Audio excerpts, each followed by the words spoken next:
enregistrement. C'est parti. Alors, encore une fois, bonsoir à tous. J'espère que vous allez tous bien.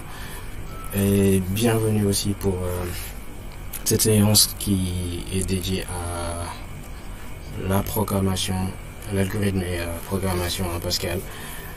Voilà. Donc pour ce cours, nous allons voir les boucles en programmation Pascal.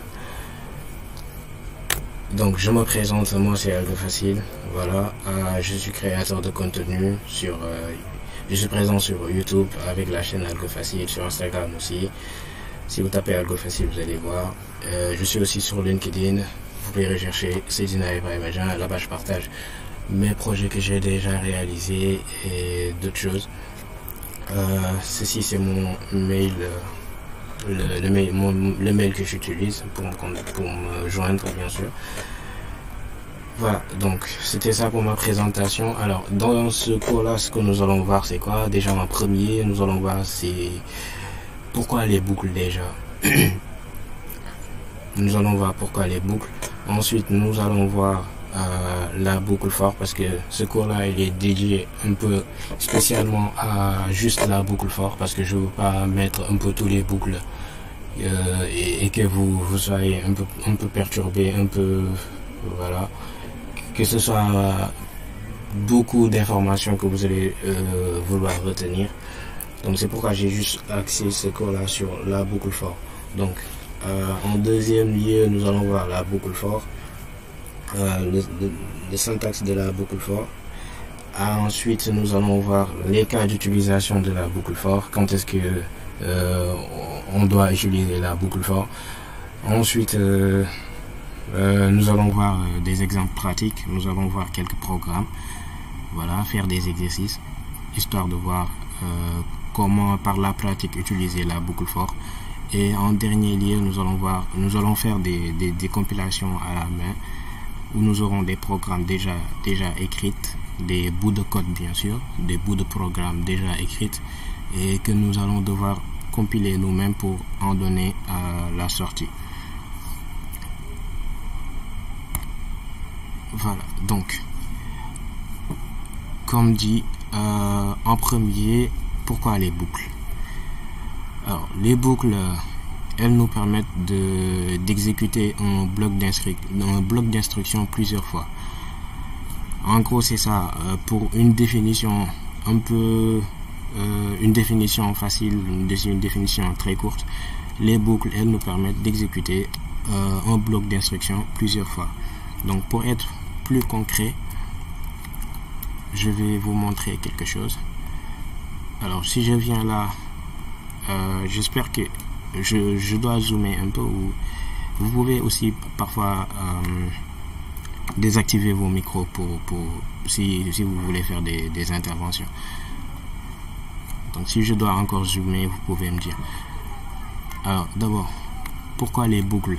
Là, ici nous avons avant l'arrivée des boucles, si on reste toujours dans le cadre du langage Pascal, on peut dire que c'est juste un exemple que je vous donne pour vous permettre de mieux comprendre pourquoi l'arrivée des boucles.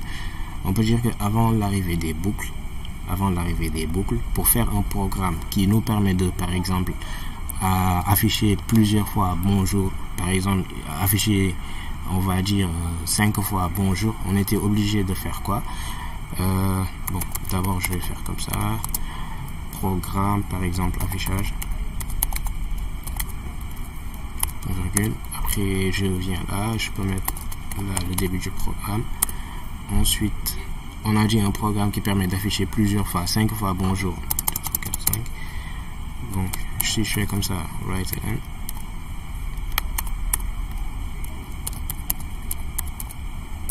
bonjour, tac, n'est-ce pas? C'est ça, c'est cette instruction là qui nous permet d'afficher à l'écran une fois bonjour. Maintenant on a dit plusieurs fois, c'est-à-dire 5 fois bonjour.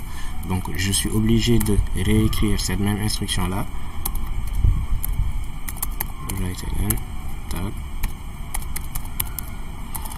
bonjour, je ferme, point virgule. Avec celle là je l'ai 2 fois et on m'a dit 5 fois, donc peut-être que je peux faire ça. Write-ln une autre fois. Bonjour, pour avoir ça une troisième fois. Pour une quatrième fois encore. Write-ln. Bonjour. Et enfin pour une cinquième fois. Write-ln.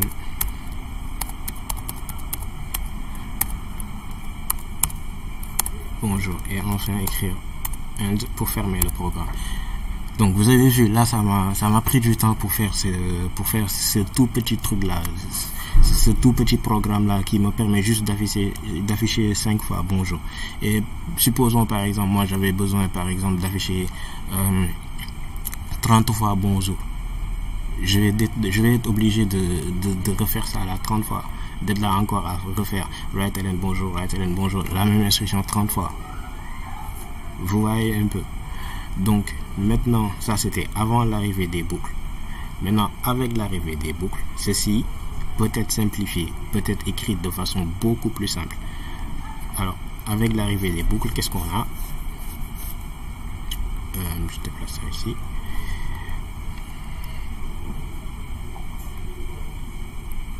Voilà.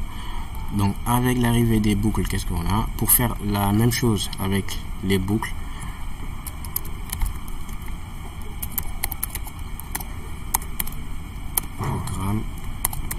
début du programme. Pour faire la même chose avec les boucles, je peux utiliser par exemple la boucle for que nous allons voir juste après. Et si j'utilise la boucle for, avec la boucle for, qu'est-ce qu'il me faut? Il me faut juste un compteur. Donc, bien sûr, toutes les choses que je dis là, après vous allez le comprendre parce que je vais l'expliquer. Pour l'instant, voilà, ne vous en faites pas si vous comprenez pas. Donc avec la boucle for, il me faut un compteur. Donc bon, je vais d'abord là, programme affichage, je dois créer la variable qui va me servir de compteur. Donc var i de point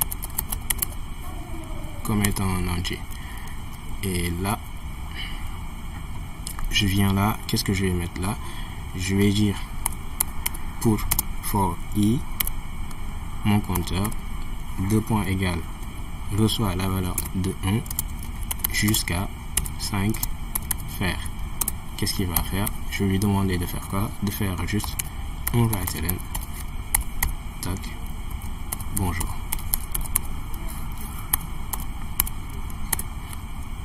Et le tour est joué. Avec juste ces 1, 2, 3, 4, 5, 6 lignes de code là, tu as ton programme Pascal prêt qui va t'exécuter et t'afficher 5 fois bonjour.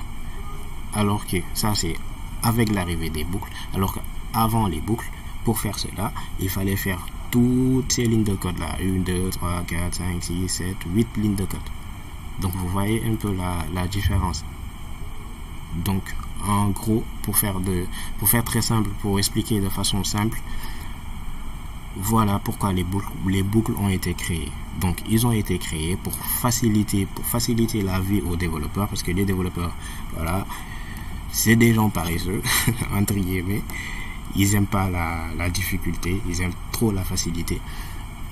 Donc ceci c'est pour leur permettre d'écrire un bloc d'instruction qui normalement devait être très long, de réduire ça et d'écrire ça de façon beaucoup plus courte et beaucoup plus simple. Donc voilà, c'est pourquoi les boucles, ils nous permettent d'exécuter un bloc d'instruction plusieurs fois. Passons.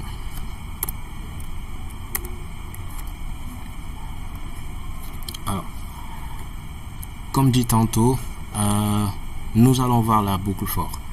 Alors, la boucle for, déjà, faut savoir que en programmation Pascal, il existe plusieurs boucles. Il existe plusieurs boucles. Parmi ces boucles-là, nous avons la boucle for. Il existe aussi la boucle while que nous allons voir. Il existe aussi la boucle repeat until que nous allons aussi voir après. Donc, pour la boucle for, sa syntaxe c'est quoi? C'est ce que nous avons ici. Et déjà, elle permet de faire quoi la boucle for?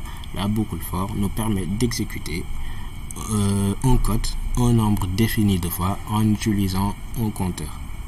Et voici sa syntaxe. Pour utiliser la boucle for, tu dois mettre for, le mot-clé for.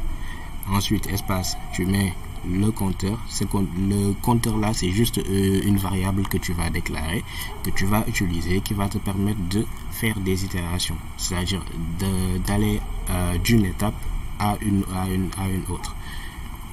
Donc c'est ce compteur là, cette variable là, qu'on va affecter une valeur de départ. On va lui dire que tiens, voici ta valeur de départ, tu commences à partir de cette valeur là. Ensuite, espace, tu mets le mot-clé to, qui veut juste dire à. Ensuite, tu fais espace, tu vas lui donner la valeur d'arrivée. Cette valeur d'arrivée là, c'est là où la boucle va être terminée. C'est la valeur la valeur qui va représenter la fin de la boucle. Donc voilà, tu mets le mot-clé for, ensuite ton variable qui va te servir de compteur, 2 points égale pour assignation, tu lui donnes la valeur de départ, après tout, tu donnes la valeur d'arrivée. Donc tu dis for, ma variable qui va me servir de compteur, tu reçois cette valeur et tu vas y aller jusqu'à la valeur d'arrivée. Une fois arrivé à la valeur d'arrivée, tu vas t'arrêter. Après avoir dit ça à la machine, tu vas mettre entre begin et end. Je vais revenir sur ça aussi. Le begin là et le end là, c'est juste pour délimiter les instructions qui sont pour la boucle for. Donc tu mets entre begin et end les instructions, toutes les instructions que tu veux que la boucle for, quand on est sur la boucle for, que l'on exécute. Donc voilà, c'est juste ça la boucle for, et elle nous permet d'exécuter un code. Ce que je dis, c'est très important. Elle nous permet d'exécuter un code un nombre défini de fois. Un nombre défini de fois. Ça, c'est important. Et nous allons voir pourquoi je répète que c'est important juste ici. Alors, les cas d'utilisation de la boucle for. Alors, la boucle for, quand est-ce qu'elle est utilisée? On utilise la boucle for lorsque on connaît à l'avance le nombre d'itérations à faire. Si à l'avance, tu sais combien de fois tu dois itérer, c'est-à-dire combien de fois tu dois exécuter les instructions qui se trouvent entre ton begin et end, dans ce cas-là, tu peux utiliser la boucle for. D'ailleurs, dans ce cas-là, c'est la boucle for. Je peux dire que la boucle for, c'est elle qui est la boucle la plus simple à utiliser parmi les autres, while et repeat until. Si tu connais à l'avance le nombre de fois que tu dois itérer, c'est-à-dire le nombre de fois que tu veux exécuter les instructions qui vont être ici, dans ce cas-là, tu utilises la boucle for. Et seulement aussi dans ce cas-là. La boucle for, elle est juste utilisée dans ce cas-là. Si tu as un cas qui sort de ce cas-là, tu ne peux pas utiliser la boucle for. C'est-à-dire, si à l'avance, tu ne connais pas le nombre de fois que tu veux itérer, c'est-à-dire, si à l'avance, la condition d'arrêt, par exemple, pour que tu arrêtes d'itérer, ça, c'est pas un nombre fini, ça dépend d'une condition ou quelque chose comme ça, tu ne peux pas du tout utiliser la boucle for. Donc, voilà. Et ceci, c'est juste un exemple. Ici, nous avons, c'est l'exemple qu'on a vu tantôt. Alors, comme je l'ai dit ici, pour utiliser la boucle for, c'est ça la syntaxe. Tu écris for, après le compteur, tu l'assignes une valeur de départ, tu fais tout, après une valeur d'arrivée, et tu donnes les instructions qu'il doit exécuter. Donc c'est exactement ce qu'on a fait ici. Avec cet exemple-là, nous voulons afficher 5 fois bonjour, donc, je répète encore, avec cet exemple-là, nous voulons afficher 5 fois bonjour. Nous voulons afficher 5 fois bonjour. Ça veut dire quoi? Ça veut dire que on connaît combien de fois on veut itérer. On connaît combien de fois on veut faire l'instruction d'affichage de bonjour. C'est combien de fois? C'est 5 fois. Donc on le connaît à l'avance. Donc dans ces cas-là, on peut utiliser la boucle for. Voilà. Et donc comment on va faire pour l'utiliser? On met juste l'instruction, le mot-clé for. Après, tu fais espace, tu donnes le compteur, tu donnes le compteur. Cette variable là, bien c'est juste une variable encore une fois. Elle pouvait être appelée J, elle pouvait être appelée K, peu importe. Donc c'est une variable juste qu'on va déclarer. C'est elle qu'on utilise. On fait deux points égales pour dire assignation, on lui donne une valeur. On lui donne une valeur de départ. On va lui dire que tu commences à partir de 1. C'est plus simple quoi. Mais ça aussi, ça pouvait varier. On pouvait lui dire par exemple que tu commences à partir de 2. Tu commences à partir de 3. C'est à nous de voir. Mais pour faire plus simple, on lui dit de commencer à partir de 1. Après, on donne le mot-clé tout. Ensuite, espace. On lui donne la valeur d'arrivée. La valeur d'arrivée, ça veut dire quoi? C'est juste la valeur à laquelle, une fois arrivé là-bas, on va sortir de la boucle. Donc ici, c'est 5. Pourquoi c'est 5? Parce qu'on veut afficher 5 fois bonjour. Et de 1 jusqu'à 5, c'est 5 fois quoi. C'est 1, 2, 3, 4, 5. Donc ça fait 5 fois. Voilà. Ensuite, entre begin et end, on met write-ln bonjour. Alors ici, le begin là et le end aussi, je répète encore une fois, c'est juste, ça permet juste d'encadrer les instructions qui sont pour la boucle for. Ça permet juste de dire que oui, la boucle for elle commence à partir d'ici. Le begin ça veut dire ça, que la boucle for elle commence à partir d'ici. Et le end là, ça veut dire que oui, la boucle for elle se termine ici. Donc c'est juste ça. Et aussi, ce qui était valable avec les conditions et consorts est toujours valable ici, c'est-à-dire que si la boucle for elle doit avoir plusieurs instructions, c'est-à-dire si la boucle for, si par exemple on devait ajouter ici après le write-ln bonjour, on mettait write-ln bonsoir par exemple, là-bas on est forcément obligé de mettre begin et end. Mais si c'est juste ça, si c'est juste le programme là, l'exemple, je pouvais bien sûr enlever le begin là et le end. Il n'y aurait pas de problème. Voilà, il n'y aurait pas de problème. Mais si si la boucle for elle doit exécuter plusieurs instructions, c'est-à-dire 2 instructions, 3, 4, etc. Forcément, je dois mettre begin et end. Voilà. J'espère que cette partie-là aussi a été claire. Alors, on avance à ce qui suit et c'est l'exemple pratique. Avec ceci, on va voir est-ce que on a un peu compris c'est quoi la boucle for, comment l'utiliser, la syntaxe, comment l'utiliser, etc. Et c'est juste un exercice d'application, un exercice très simple qui nous dit quoi? Qui nous demande de faire un programme Pascal qui permet de récupérer n nombres et d'afficher leur somme. Donc nous devons faire un programme Pascal qui récupère n nombres et d'afficher leur somme. Je répète, on doit faire un programme Pascal qui permet de récupérer n nombres et d'afficher la somme de ces n nombres là. Alors ici le n nombre faut aussi parce que un exercice aussi de programmation, avant de commencer à faire quoi que ce soit, faut d'abord la lire, bien comprendre ce qu'elle veut avant de commencer à coder. Donc ici l'exercice elle veut quoi? Elle veut qu'on récupère n nombres. Donc déjà le n là il va être donné par l'utilisateur. Ça c'est une donnée qu'on va demander à l'utilisateur.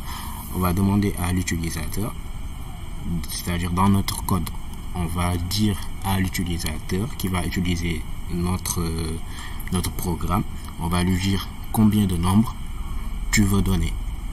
Il va nous dire que par exemple il veut donner je sais pas 10 nombres. Et à partir de là, on commence à lui demander ces 10 nombres là. Donne-moi le premier nombre, donne-moi le deuxième, le troisième, jusqu'à la fin. Et en récupérant ces nombres là, on va faire la somme de ces nombres. Il donne le premier nombre, on lui dit ok d'accord, donne-moi le deuxième nombre. Il donne le deuxième nombre, on l'additionne avec le précédent et on garde cette somme là. Après on lui dit vas-y donne-moi le troisième nombre, il donne, on additionne avec la somme qu'on avait, ainsi de suite jusqu'à la fin des nombres, et on va se retrouver avec la somme globale totale des nombres qu'il a donné et on va afficher cette somme là. Donc c'est juste ça. Alors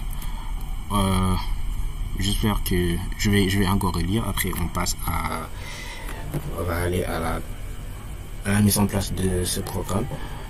On a quoi? Il nous dit de faire un programme Pascal qui permet de récupérer n nombres et d'afficher leur somme. On doit récupérer plusieurs nombres et après on affiche leur somme. Alors on va venir ici. Ok, je vais faire un autre cadre ici.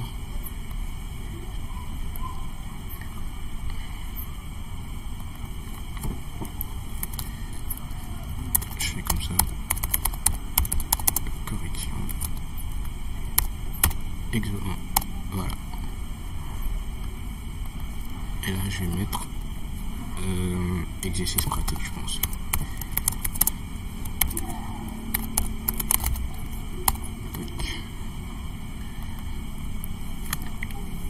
Voilà.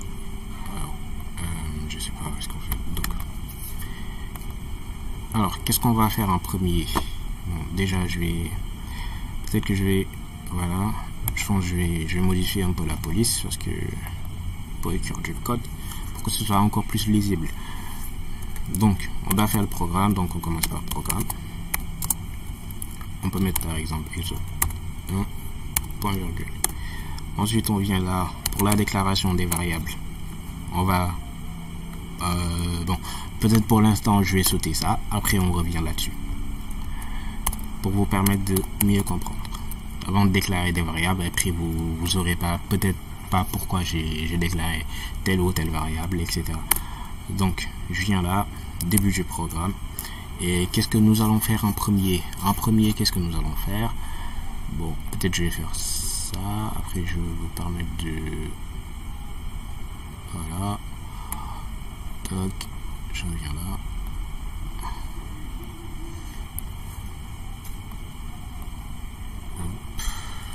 Voilà, je ferme ça. Super. Alors, il nous demande de proposer un programme Pascal qui permet de récupérer un nombre et d'afficher leur somme. Donc d'abord, en premier, nous devons nous occuper de ces n nombres là. On ne connaît pas n, c'est quoi? C'est combien n? Ça veut dire quoi n?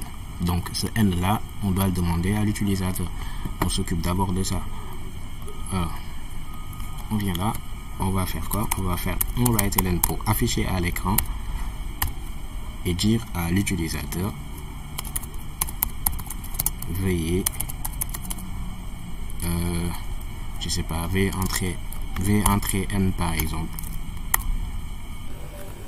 Peut-être pas, c'est pas très explicite.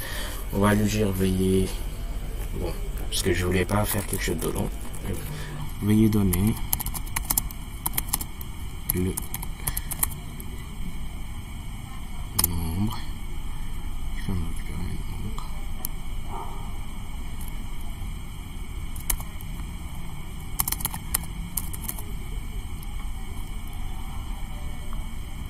Et donner le nombre d'entier à saisir par exemple. Peut-être on va faire ça. Voilà. J'évite de mettre des accents parce que ça va être mal interprété. Alors, on n'oublie pas le point virgule, on est en Pascal. Voilà, et après je vais lire ça avec VDLN. Je vais le mettre dans une variable que je vais bien sûr déclarer après, que je vais appeler n par exemple. Voilà, maintenant je me suis occupé de ce fameux n. Je connais maintenant, je répète, ce que je dis là aussi c'est important. Je connais maintenant combien de fois je dois, c'est-à-dire je connais maintenant combien de nombres l'utilisateur veut donner. Je répète, à présent je connais combien de nombres l'utilisateur veut saisir. Et ça, pourquoi je dis c'est important? Parce que j'ai dit tantôt que pour utiliser la boucle for, on doit connaître combien de fois on doit faire l'itération, c'est-à-dire combien de fois on veut répéter les instructions qui vont se trouver dans la boucle. Voilà. Donc à présent, je peux utiliser la boucle for et dire que for i qui va juste être mon compteur, 2 points égale for i. Je vais lui donner quoi? La valeur de départ. Je vais lui dire que tu vas commencer à partir de 1 jusqu'à combien? Jusqu'à n. On va s'arrêter à n parce que c'est n qui représente la valeur d'arrivée. C'est n qui représente la valeur d'arrivée. C'est n encore une fois qui représente le nombre d'entiers ou bien le nombre de nombres que l'utilisateur veut saisir, quoi. Donc après je fais do, ensuite je viens là, je peux mettre begin,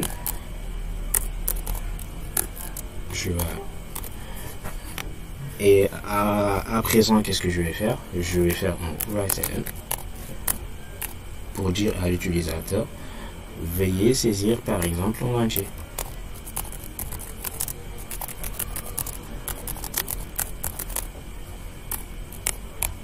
Voilà.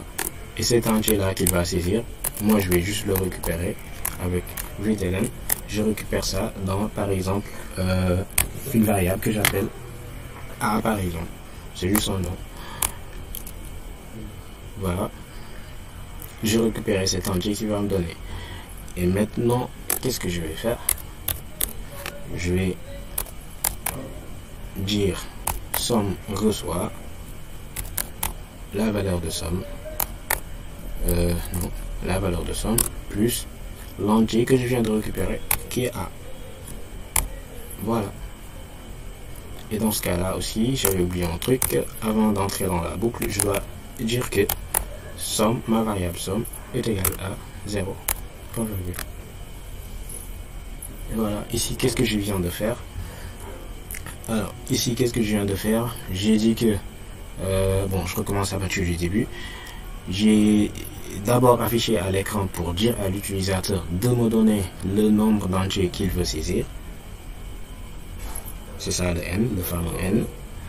Après avoir récupéré le nombre d'entiers qu'il veut saisir, j'initialise ma variable somme, je l'initialise à 0. Et ensuite, je vais mettre une boucle for pour dire que à ma variable i qui va me servir de compteur, tu vas commencer à partir de 1 et tu vas parcourir jusqu'à n. Et ensuite, je dis quoi? Je dis dans la boucle que tu vas faire quoi? Tu vas récupérer, à chaque fois, tu récupères l'entier sur le stock dans A. Donc, pour i est égal à 1, on va dire à l'utilisateur de donner un entier. Il donne un entier. On prend cet entier-là, on le met dans A. Et ensuite, qu'est-ce qu'on va faire? On dit que somme, toi tu reçois la valeur de somme, c'est-à-dire la valeur précédente de somme. Somme, on l'avait initialisé à 0. Donc pour la première itération, pour i est égal à 1, ce sera 0 plus la valeur que je viens de récupérer ici. Plus a. Supposons par exemple, pour la première valeur, il a donné 2. Donc ça va être 0 plus 2 qui va donner 2. Voilà. Et ensuite, qu'est-ce qu'on va faire? La boucle for elle est terminée. On va juste mettre ici un end, point virgule. Et à la fin de la boucle for, on va faire l'affichage de la somme. Parce que c'est ça que l'exercice il a dit. Parce qu'il a dit un programme Pascal qui permet de récupérer un nombre et d'afficher leur somme. Donc je dois afficher la somme. Et pour afficher la somme, c'est simple. Je fais juste un write-ln. Je vais dire que la somme est. Après je peux faire 2 points. Je fais comme ça, tac. Et j'affiche la valeur de la variable somme. Point virgule. Et le tour est joué. Je fais à la ligne, je fais end, point. Pour montrer que c'est la fin du programme. Donc voilà, je pourrais faire comme ça pour que vous puissiez mieux voir. Donc qu'est-ce qu'on a? On a tout d'abord programme, exo1, le nom du programme, Ensuite, la déclaration des variables que je vais faire tout de suite. Après ça, on a quoi? On a le début du programme et on commence par faire quoi? On commence par demander à l'utilisateur de nous donner le nombre d'entiers qu'il veut saisir. C'est le fameux n qui se trouve dans l'énoncé. On récupère ça. Une fois récupéré, à présent, on connaît combien de fois l'utilisateur veut saisir. C'est-à-dire combien de nombres l'utilisateur veut donner quoi. Et après, je fais quoi? Je vais dire que ma variable somme que j'ai créée, elle va prendre la valeur de 0. Parce que au départ, somme vaut absolument rien. Donc c'est pourquoi je l'ai dit, tu prends la valeur 0. Parce que je dois calculer la somme des nombres que l'utilisateur va me donner. Donc au départ, dans somme, il n'y a absolument rien. La variable somme vaut 0. C'est pourquoi je l'ai initialisé à 0 avant d'entrer dans la boucle. Encore une fois, c'est avant d'entrer dans la boucle. Alors, après ça, je commence, je mets en place ma boucle for. Ici, je peux utiliser la boucle for. Pourquoi je peux utiliser la boucle for? Parce que je connais combien de fois je dois itérer. Et combien de fois je dois itérer? Je dois itérer n fois. Parce que, encore une fois, n va être une valeur connue. Parce que l'utilisateur, il va me donner ici. Donc, je fais for i qui me sert de compteur. Tu reçois la valeur de 1, tu pars jusqu'à n. Et je fais quoi dans la boucle for? Je lui dis de me donner un entier. Je récupère cet entier-là. Et je dis à ma variable somme que toi, tu vas être la valeur précédente de somme plus a. Donc, pour la première itération, pour i est égal à 1, je demande un entier, je récupère l'entier, je mets dans a. Et après, je fais quoi? Je dis à somme, tu prends la valeur précédente de somme, qui est actuellement 0, parce qu'on est à la première itération, plus la valeur qu'elle vient de me donner, la première valeur. Et ensuite, qu'est-ce qui va se passer? On va revenir ici, c'est une boucle. Tant que la boucle, elle n'est pas finie, je ne passe pas à ce qui reste. Donc, je reviens là. Ma variable i va quitter 1 pour aller à 2. Ensuite, elle va encore rentrer. Elle va encore demander un entier. L'utilisateur va donner un entier. Il récupère, il met dans a. Et après, il dit somme reçoit somme plus a. La valeur précédente de somme plus la nouvelle valeur de a. Et on refait la même chose. Il passe à 3. Même chose, à 4, même chose, 5, jusqu'à ce qu'elle atteigne n. Et si elle atteint n, après, elle va sortir de la boucle. Elle sort de la boucle et elle vient là, elle affiche la somme. Il dit que la somme est, elle affiche la valeur de somme. Et c'est fini. Donc c'était juste ça, notre premier exercice. Alors, nous allons passer à la deuxième exercice. Après, bien sûr, vous avez des questions, vous allez les poser, ne vous inquiétez pas. Alors, pour la seconde exercice, qu'est-ce que nous avons là-bas? Exercice 2. Je vais agrandir ça. Donc, exercice 2, on nous dit quoi? C'est à peu près la même chose. Là, on nous dit de faire un programme Pascal qui permet de récupérer n nombres et d'afficher la somme de ceux qui sont positifs est supérieure à 10. Voilà, un programme Pascal qui permet de récupérer n nombres et d'afficher la somme de ceux qui sont positifs est supérieure à 10. Avant c'était quoi? Avant c'était juste de récupérer un nombre et de faire leur somme. Sauf que ici c'est la somme de ceux qui sont positifs est supérieure à 10. Donc ça veut dire que dans mon programme je vais avoir des conditions, je vais avoir des choses à tester pour voir si le nombre il est positif et supérieur à 10. Donc c'est juste ça. Alors, je pense que celui-là, si on a bien compris le premier exercice, celui-là, il va pas être compliqué à faire. Qu'est-ce qu'on va faire? Donc je vais retourner ici. Une fois ici, je peux... bon, oui, vas-y. Je vais dupliquer cela. Je l'amène par là. Voilà. C'est l'exercice numéro 2. Et j'avais oublié de déclarer les variables. Alors, quelles sont les variables? Comme variable, on a quoi? D'abord, on a somme, ensuite virgule, on a la variable i, Et la variable A, deux points, c'est des entiers, donc je peux les déclarer en tant qu'entiers, c'est des intégers. Super. Voilà.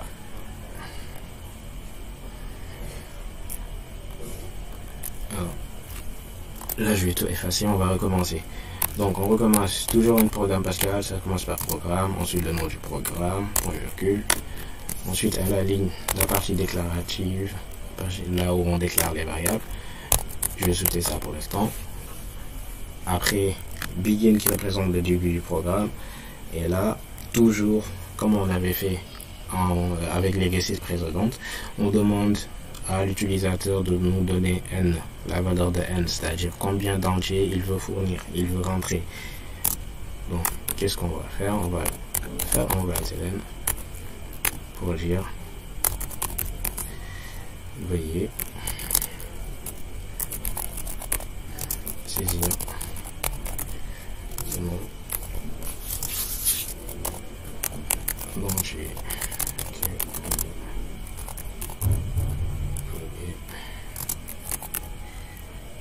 saisir. Il est un peu bon, j'ai pas trop d'évidence lui, donc on va dire c'est pas grave. Ok.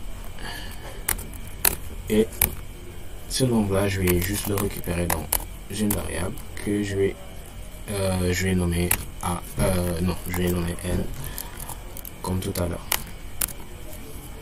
Voilà. Une fois chose faite, comme l'exercice précédent, encore une fois, si vous avez bien compris l'exercice précédent, celle-là, elle va pas vous poser de problème. Donc là, je vais qu'est-ce que veut l'exercice déjà? Elle veut que je calcule aussi la somme. Donc avant de mettre en place ma boucle, je peux me dire que somme, toi tu reçois la valeur de 0. Actuellement tu es nul, tu vaux absolument rien, donc tu prends la valeur 0. Et là je viens là, je mets en place ma boucle for. Donc ma boucle for, comment on fait pour mettre en place une boucle for? On écrit le mot-clé for. Après tu fais espace, tu mets ton compteur. Ici mon compteur je vais le déclarer après, ça va être i. Et encore une fois c'est juste une variable, je pouvais mettre j, k, peu importe. Ensuite je lui donne une valeur de départ. Pour faire simple, je vais lui dire que tu vaux 1 au départ. Ensuite je fais tout, ça veut dire que tu vas aller jusqu'à combien? Tu vas aller jusqu'à n. Voilà. Et tu vas faire quoi? Là je mets begin pour montrer que c'est ici que commence ma boucle for. Et dans la boucle for, qu'est-ce que je vais mettre? Je vais mettre ln pour dire à l'utilisateur de me donner un entier. Voilà. Je pouvais aussi mettre donner l'entier numéro i. Hein. Voilà, comme ça, à chaque fois, il va mettre donner l'entier numéro 1, numéro 2, etc. ainsi de suite. Là, je suis là. Cet entier-là, on va le récupérer. On va mettre ça dans quoi? Dans une variable qu'on va appeler, comme l'exercice précédent, on peut l'appeler A. Voilà. Et là, qu'est-ce qu'on doit mettre? On doit faire la somme. Je vais faire amener l'exercice. On doit faire la somme des la somme de ceux qui sont positifs est supérieure à 10. La somme des nombres qui sont positifs est supérieure à 10. Donc ça veut dire quoi? Ça veut dire que si je récupère un entier, je dois faire un test pour voir est-ce que cet entier là elle est positif et supérieur à 10. Si c'est positif et supérieur à 10, je l'ajoute à la somme. Donc voilà, c'est par là. Et comment je fais pour faire cette condition là? Comment on fait pour faire des conditions en programmation Pascal? C'est juste avec if A est supérieur à 10. Et bon, déjà qu'est-ce qu'il a dit? La somme de ceux qui sont positifs est supérieure à 10. Donc on va dire que c'est strictement supérieur à 10. Alors si A est supérieur à 10, then alors dans ce cas je vais faire quoi? Je vais mettre somme reçoit somme plus A, point virgule, et puis voilà, c'est tout. Je vais fermer la boucle, tac, et à la fin, je vais tout simplement afficher, j'affiche la valeur de la somme. La somme des entiers supérieurs, j'évite les accents, supérieur à 10 et 2, tac, je donne la valeur de ma variable somme, tac, point virgule, et c'est fini. Donc qu'est-ce que nous avons fait ici? Tout d'abord on a demandé à attendez, j'ai utilisé le pointeur laser, voilà. Donc tout d'abord avec cette instruction là, on a demandé à l'utilisateur de nous donner le nombre d'entiers qu'il veut saisir. C'est le fameux n qui se trouve dans l'énoncé. Donc c'est ça, j'ai demandé ici. Ensuite je l'ai récupéré, je l'ai mis dans la variable n. Et ensuite j'ai fait quoi? J'ai dit que ma variable somme, tu vaux 0 pour l'instant, parce que je dois calculer la somme. Et au départ, dans ma variable somme, il n'y a absolument rien. La somme vaut absolument rien. Donc, somme, tu prends la valeur de 0. Et après, j'amène la boucle for. Pour la boucle for, je dis quoi? For, tu commences à partir de 1 jusqu'à combien? Jusqu'à n. Pourquoi jusqu'à n? Parce que c'est n qui représente la valeur d'arrivée, la valeur de fin. C'est n qui représente le nombre d'entiers que veut saisir l'utilisateur. Donc une fois arrivé à ce nombre là, je dois arrêter de saisir des entiers. Donc c'est pourquoi la valeur d'arrivée donc c'est n, et la valeur d'arrivée c'est elle qui se trouve après le tout. Donc for i, pour i allant de 1 jusqu'à n, faire, qu'est-ce que je vais faire? Je vais faire quoi? Je vais demander à l'utilisateur de me donner un entier. S'il me donne un entier, je prends cet entier là, je vais mettre ça dans A. Et après avoir mis ça dans A, qu'est-ce que je dois faire? L'exercice, elle veut que je calcule la somme des nombres qui sont supérieurs à 10, qui sont positifs et supérieurs à 10. Tout nombre qui est supérieur à 10 est positif, bien sûr. Donc voilà. Pour faire ça, je fais quoi? Je pose juste une condition pour dire si le nombre que je viens de récupérer est supérieur à 10, alors tu prends ça, tu le mets dans la variable somme. Tu prends la valeur précédente de somme, tu rajoutes A. C'est juste ça. Après, la boucle, elle est terminée. Donc, pour la première itération, pour i égale à 1, elle va récupérer l'entier, elle stocke ça dans A, elle check, elle recherche, elle vérifie si est-ce que A est supérieur à 10. Si c'est le cas, elle va faire somme reçoit somme plus A. Si ce n'est pas le cas, c'est-à-dire si cette condition-là, elle donne faux, elle va pas faire ça. Parce que la condition là, c'est cette condition là qui, comment je vais dire ça, donc ça là, cette instruction là, somme reçoit somme plus A, elle dépend de cette condition. Donc si cette condition là, elle est fausse, on va pas faire ça. J'espère que vous n'avez pas oublié les conditions. Donc voilà. Et si cette condition là est vraie, on va faire somme reçoit somme plus A. Et après, on retourne, on revient là, i quitte 1 pour aller à 2. S'il vient à 2, on va rentrer encore, on va faire la même chose. Donner un entier, récupération de l'entier. Après, on recherche est-ce que l'entier est supérieur à 10. Si c'est le cas, somme reçoit somme plus A. Si c'est pas le cas, on fait pas ça. Et après, on passe à la valeur suivante. Ainsi de suite, jusqu'à ce qu'on atteigne ce n là. Et après, on va sortir de la boucle for pour venir ici. Et faire la somme des entiers supérieurs à 10 et 2. Et on affiche la somme. Et puis c'est tout. Et là, bien sûr, je vais déclarer mes variables.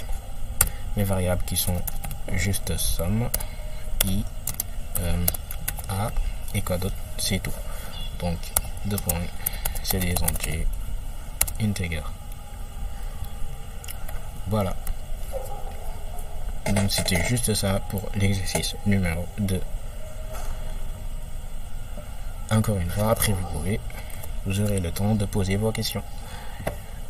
Alors, je pense que on va passer maintenant aux compilations à main. Donc, pour les compilations à main, ça c'est juste une petite, comment je vais dire ça, une explication de pourquoi les compilations à main, parce que à chaque fois, moi, je veux d'abord commencer par pourquoi les choses, pourquoi ça nous permet de faire quoi, pourquoi ça. Faut pas juste ramener des choses et vouloir l'imposer aux gens. Donc c'est important quand on te présente quelque chose de nouveau, que l'on te dise voilà pourquoi ça là, pourquoi on veut mettre ça en place, pourquoi on veut l'instaurer. Donc pour le pourquoi les compilations à main. Les compilations à main, c'est juste pour vérifier est-ce que l'étudiant ou bien est-ce que l'apprenant il a bien compris comment le code fonctionne réellement. Parce que tu peux être là, tu regardes les choses, ah d'accord, ah oui, la boucle for, ah oui, elle fonctionne comme ça, ah d'accord. Mais est-ce que tu as réellement compris? Donc c'est ça à travers les compilations à main. Les compilations à main vont nous permettre de tester est-ce que tu maîtrises comment elle fonctionne la boucle for. Elle va aussi te forcer à analyser ligne par ligne l'exécution d'un programme. Et ça c'est pour un informaticien, pour un programmeur, un développeur, c'est quelque chose d'important, de très important, parce que il va être appelé à écrire du code, il doit lire son code, comprendre son code, et donc il doit analyser son code, ligne par ligne, regarder, parfois tu as des bugs, tu dois être là à regarder tout ton code, pour trouver où est-ce que le bug se trouve. Alors, ça permet aussi de développer ta capacité à prédire le comportement exact d'un programme. Donc, en lisant le code, en analysant le code, tu comprends, tu sais que voilà, ce code-là, si je l'exécute, il va se passer telle chose. Ça va marcher, ça va pas marcher, ça va amener un bug, ça va pas amener un bug, etc.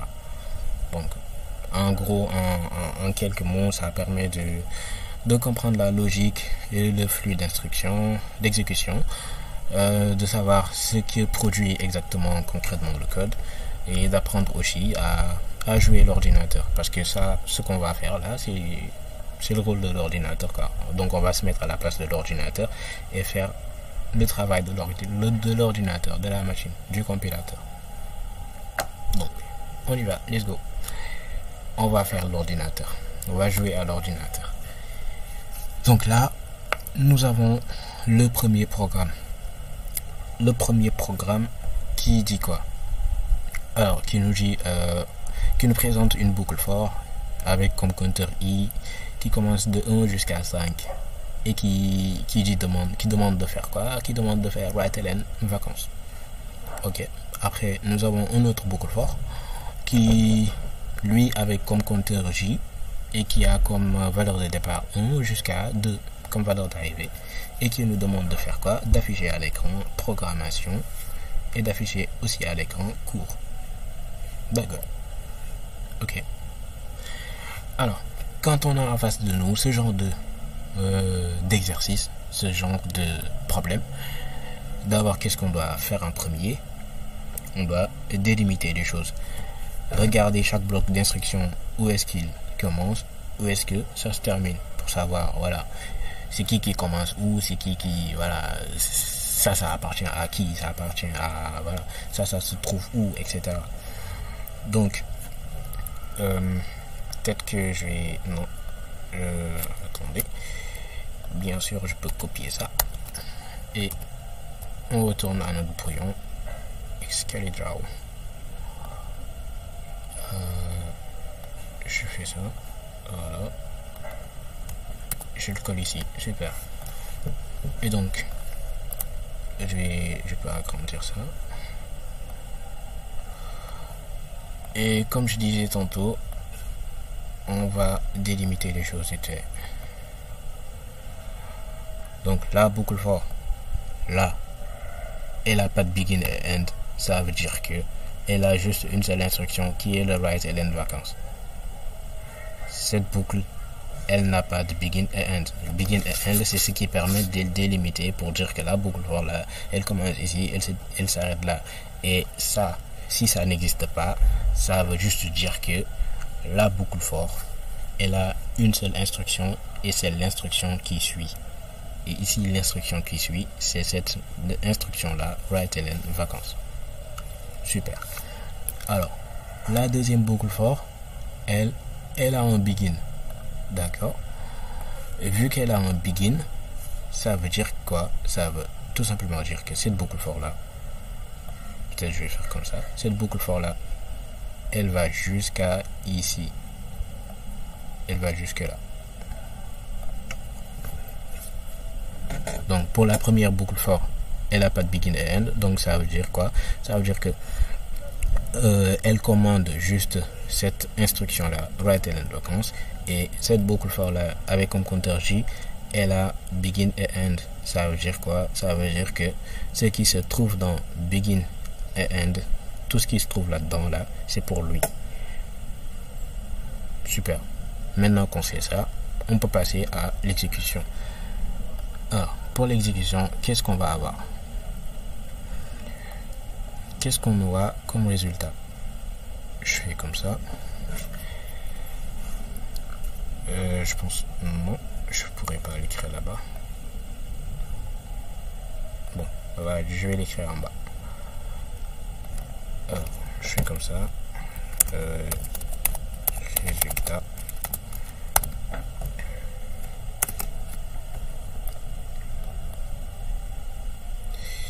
Super. Alors comme résultat, qu'est-ce qu'on va avoir? On commence à exécuter. Encore une fois, c'est juste un petit bout de code, c'est pas tout le programme entier. Donc si on exécute, qu'est-ce qu'on va? On a le premier boucle for qui dit que pour i comme compteur, i est égal à 1. Ok, donc pour i est égal à 1 jusqu'à 5. Donc on va commencer pour i est égal à 1. I égale 1, il nous demande de faire write-ln vacances. Write-ln qui veut dire affiche à l'écran. Donc on va juste mettre avec vacances à l'écran. Ok, vacances. D'accord, vu que c'est un write-ln, donc après avoir écrit vacances, on passe à la ligne. Super. Après, le compteur, elle quitte 1 pour aller à 2. Donc elle passe à 2 et on va faire quoi? On va faire encore une fois write-ln vacances. Donc on va encore une fois écrire vacances. Super. Je vais copier ça, c'est plus rapide. Alors, vu que c'est un write-ln, encore une fois, je passe à la ligne. Ok. I est égal à 2. On revient. I passe à 3. On refait encore la même chose. Tant que la boucle elle n'est pas terminée, je passe pas à ce qui suit. On est dans une boucle. Et boucle, ça veut dire quoi? Ça veut dire boucler. Donc, on tourne en rond. On tourne en rond sur cette boucle for là. Tant qu'elle n'est pas finie, je passe pas à autre chose. C'est très simple. Tant qu'elle n'est pas finie, je passe pas à autre chose. Donc, on est à 2. Elle passe à 3. On n'est pas encore arrivé à la valeur d'arrivée qui est 5. Donc, je dois encore faire write-ln vacances. Je passe à la ligne. Elle passe à 4. Je refais la même chose. Je passe à la ligne. Elle passe à 5. Je refais la même chose. Je passe à la ligne. Et vu qu'on est arrivé à 5, donc la boucle elle est terminée. Je sors de la boucle. Je sors de la boucle et à présent, je peux continuer l'exécution du programme. Ok, je continue l'exécution du programme et là, je rencontre une autre boucle avec comme compteur j qui lui commence à partir de 1 jusqu'à 2. Donc pour j est égal à 1, je commence. Il m'a demandé d'écrire, de faire write-ln, programmation, d'afficher à l'écran, programmation. Donc je vais faire ce qu'il m'a demandé. Je fais programmation. C'est avec un P minuscule. Super. Ok.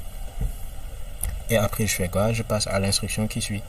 Pourquoi? Parce que je suis dans un boucle for, qui commence à partir de ce begin là et qui se termine ici. Donc je vais faire quoi? Je vais afficher court. Il m'a demandé d'afficher court. Donc après c'est quoi qui vient? C'est end. Donc ça veut dire que les instructions à exécuter elles sont finies. Maintenant qu'est-ce que je dois faire? Je dois quitter 1. Le J va quitter 1 pour aller à 2. Elle passe à 2. Je vais refaire la même chose. Donc je vais à la ligne. Je fais encore une fois programmation et après cours. Voilà. Et là on est à 2, donc le 2 ça représente la valeur d'arrivée. Donc je dois sortir de la boucle. Je sors de la boucle et c'était juste ça, ce petit bout de code. Et puis c'est tout. Donc c'est ça qu'on a comme résultat. 5 fois vacances, programmation, cours, programmation, cours. Voilà. Pour ce petit bout de code. Allez, on enchaîne. On enchaîne avec l'autre. Celui-ci, je vais faire pareil. Je le copie. On vient là. Je vais dupliquer celui-là.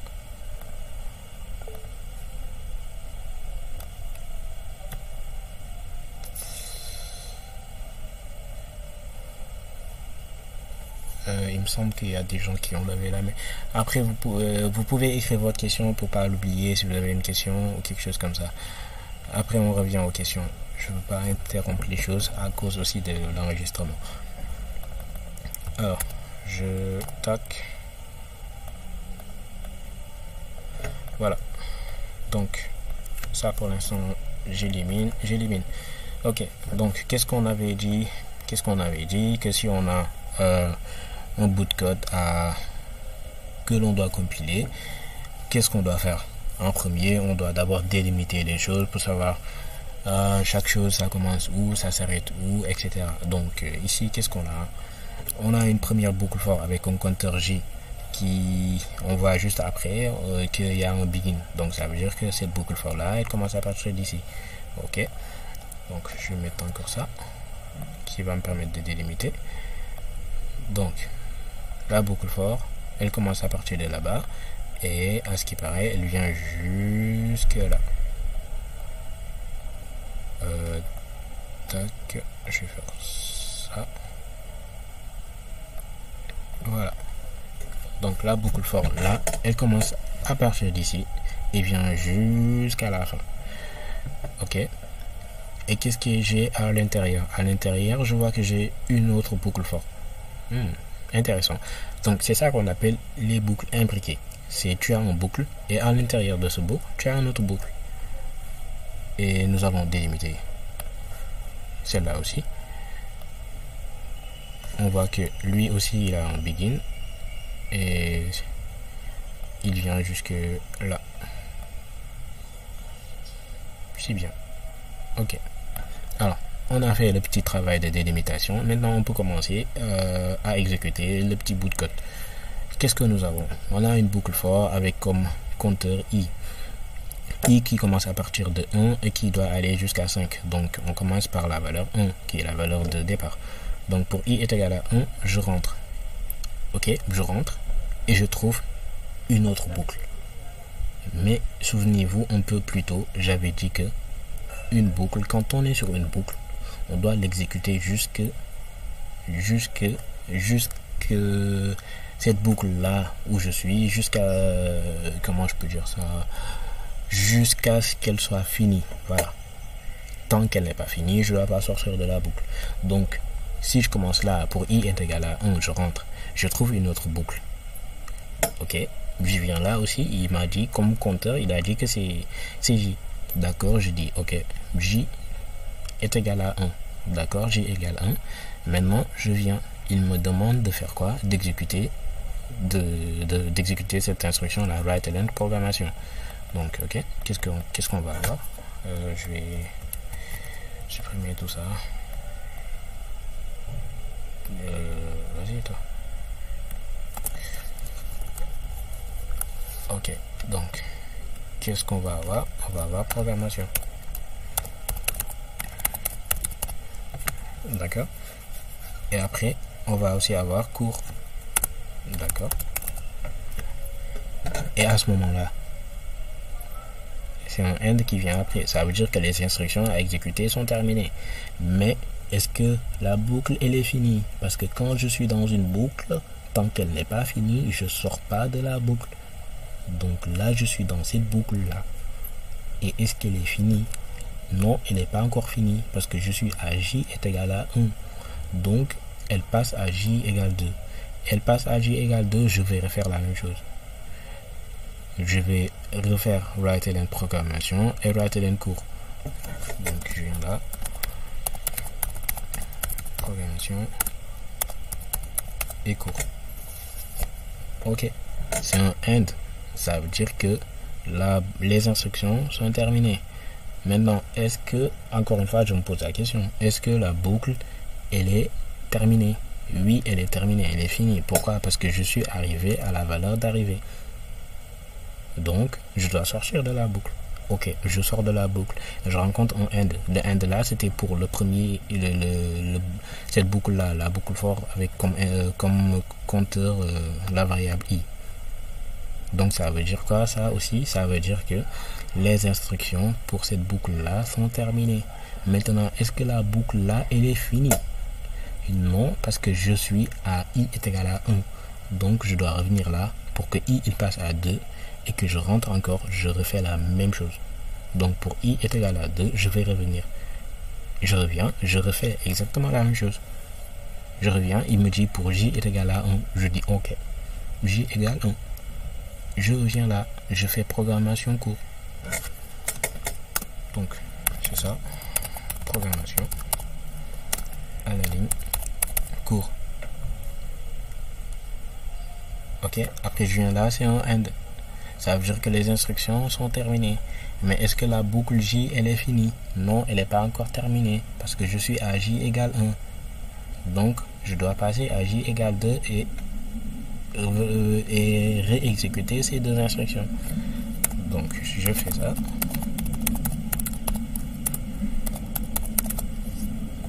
D'accord. Je viens là, j'ai un end. Ça veut dire que les instructions sont terminées. Mais est-ce que la boucle, elle est finie? Oui, elle est finie parce que je suis à J égale 2. D'accord. Donc, je dois sortir de la boucle. Je sors de la boucle J. Je viens là, c'est un end point virgule. Et c'est pour qui? C'est pour ce boucle for là. Cette boucle for. Ça veut dire quoi? Ça veut dire que les instructions pour cette boucle for là sont terminées. Mais est-ce que la boucle for, elle est terminée? Non, elle n'est pas encore finie parce que je suis à I égale 2. Et la valeur d'arrivée c'est 5. Donc je ne suis pas encore arrivé. Donc je dois remonter. I passe à 3. Et je refais la même chose. Ok. I passe à 3. Je reviens. Pour J égale à 1. Je refais la même chose qu'avant. Je dis ok. J égale 1. Donc je viens. Je fais ça. J'exécute programmation court. Je vais allonger ça.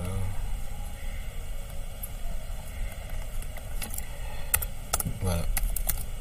Ça va être un peu long là. Donc j'exécute programmation court. Voilà, ça c'était pour J égale à 1. Ensuite, bon, je vais revenir, j'espère que vous avez compris, je vais revenir pour que J il passe à 2. Si J passe à 2, je vais encore avoir la même chose, programmation court. Je vais encore l'écrire, peut-être que je vais copier-coller. C'est plus facile pour moi. Tac. Voilà. À ce moment-là, la boucle J, elle est terminée. Et vu qu'elle est terminée, maintenant, est-ce que la boucle I, elle est terminée? Non, parce que je suis à I égale 3. Donc, je dois remonter. I passe à 4, je rentre encore. Et je refais la même chose. Ainsi de suite, ainsi de suite. Exactement la même chose. Donc, ici, ce que je voulais vous faire voir, c'était quoi? C'était juste la notion de boucle imbriquée. Quand tu as une boucle et qu'à l'intérieur de cette boucle-là, tu as une autre boucle. Comment tu fais pour exécuter cela? Donc c'est ça qu'on a ici. On a la boucle for et à l'intérieur de cette boucle for, on a une autre boucle qui est la boucle J. For avec comme compteur la variable J. Et dans ce cas-là, comment on fait? Tu commences par la première boucle forcément parce que c'est quand tu exécutes, tu tombes en premier sur lui. Donc tu commences avec lui, tu dis que tu exécutes parfaitement. Hein. Pour I égale à 1, tu rentres. Tu exécutes jusqu'à tu croises la deuxième boucle là. Pour J est égal à 1. Lui aussi, quand tu croises une autre boucle, tu dois faire cette boucle là jusqu'à ce que cette boucle là, elle soit terminée. Quand elle est terminée, maintenant tu sors de cette boucle et tu reviens, tu incrémentes, tu rentres encore, tu refais la même chose. Tu exécutes la boucle là jusqu'à ce qu'elle soit finie. Tu reviens pour la toute première boucle, tu incrémentes, tu reviens encore. La même chose. Donc voilà. Pour la notion de boucle imbriquée, c'est comme ça qu'on s'y prend. Donc là, on devait continuer, mais bon, c'est jusqu'à 5, ça va faire un peu long. L'essentiel, c'était que vous puissiez comprendre cela. Si vous n'avez pas compris, vous aurez la possibilité de poser vos questions juste après.